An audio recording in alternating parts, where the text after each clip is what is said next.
είτε είναι βιβλίο, είτε είναι φωτογραφία, είτε είναι κέντημα, είτε είναι βελόνα, είτε είναι... Άνοιξε λίγο. Εγώ το έχω. Που κάνετε τα δόλο τις αρματοσιές, με τα αγκιστράκια, τους κυνηγούς, οι κυνηγοί οι οποίοι κάνετε δουλειά γεμίζοντας τα φυσίγγια, ξέρουν αυτοί λοιπόν οι οποίοι τα λέω. Επίσης, αυτοί οι οποίοι ασχολούνται με την ανθοκομική, την ανθοκομική, βάζετε τον κατάλληλο φακό, πάτε στην κλάσκα και βλέπετε αν έχουν τα λουλούδια που πιάνουν τις αρρώστιες, παρακολουθείτε λοιπόν αυτοί οι οποίοι έχετε θερμοκήπια, ανθοκήπια κτλ. Επίσης, είναι χρήσιμο, ξαναλέω, για τους τεχνίτες ηλεκτρονικών και ηλεκτρικών τα εργαστήρια. Στα εργαστήρια εκεί. Εδώ λοιπόν επάνω και θα το δείτε, υπάρχουν τα πάντα. Επίσης, για τους οδοντοτεχνίτες, ιδανικό παρακαλώ για αυτούς οι οποίοι κατασκευάζουν δόντια και μασέλες κτλ. Οι οδοντοτεχνίτες είναι πρακτικότατο. Για αυτούς οι οποίοι, επαναλαμβάνω, κάνουν λεπτοδουλειές, χαρακτική, τεχνική χαρακτική.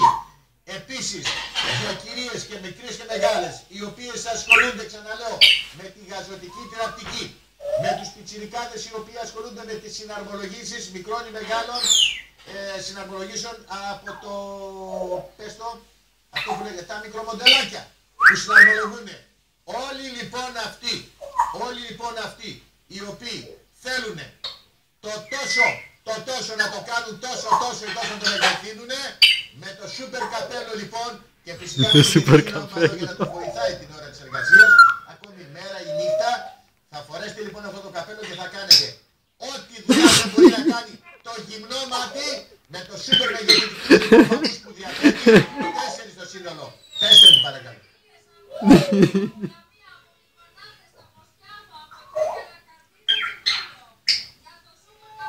Για το σούπερ καπέλο παρακαλώ, προσαρμόζονται εδώ οι φακοί, εδώ προσαρμόζονται, δείτε το. Πόσο εύκολα μπορείτε να βάλετε και 1 και 2 φακούς, όσους θέλετε εδώ παρακαλώ, και να λειτουργείτε με αυτό που θέλετε εσείς. Πόσο θέλετε να μεγεθύνετε αυτό που θα φτιάξετε, πόσο θέλετε λοιπόν να το κάνετε μεγαλύτερο για να κάνετε την κατασκευή, την τεχνική, την επιδιόρθωση, το διάβασμα, τη μελέτη, τα πάντα. Έτσι, μεγεθύνετε λοιπόν ανάλογα με το φακό που θα βάλετε εδώ μπροστά, μεγεθύνετε και την εικόνα του ματιού σας. Σε τελική ανάλυση αυτό είναι, σε τελική ανάλυση είναι αυτό. Μεγεθύνετε λοιπόν, αντί να φορέσετε γυαλιά, ειδικά γυαλιά, εδώ λοιπόν θα προσαρμόσετε. Από εδώ απάνω υπάρχει το κουμπάκι για να ανοίγει και να κλείνει ο ειδικός φωτισμός που έχει επάνω εδώ, προσαρμόζεται και κάνετε 1002 δουλειές παρακαλώ, 1002 δουλειές στο σπίτι, στο εργαστήριο, απευθύνομαι και στους επαγγελματίες, τεχνικούς αλλά και στους ερασιτέχνες, αλλά και σε εσάς που στο σπίτι.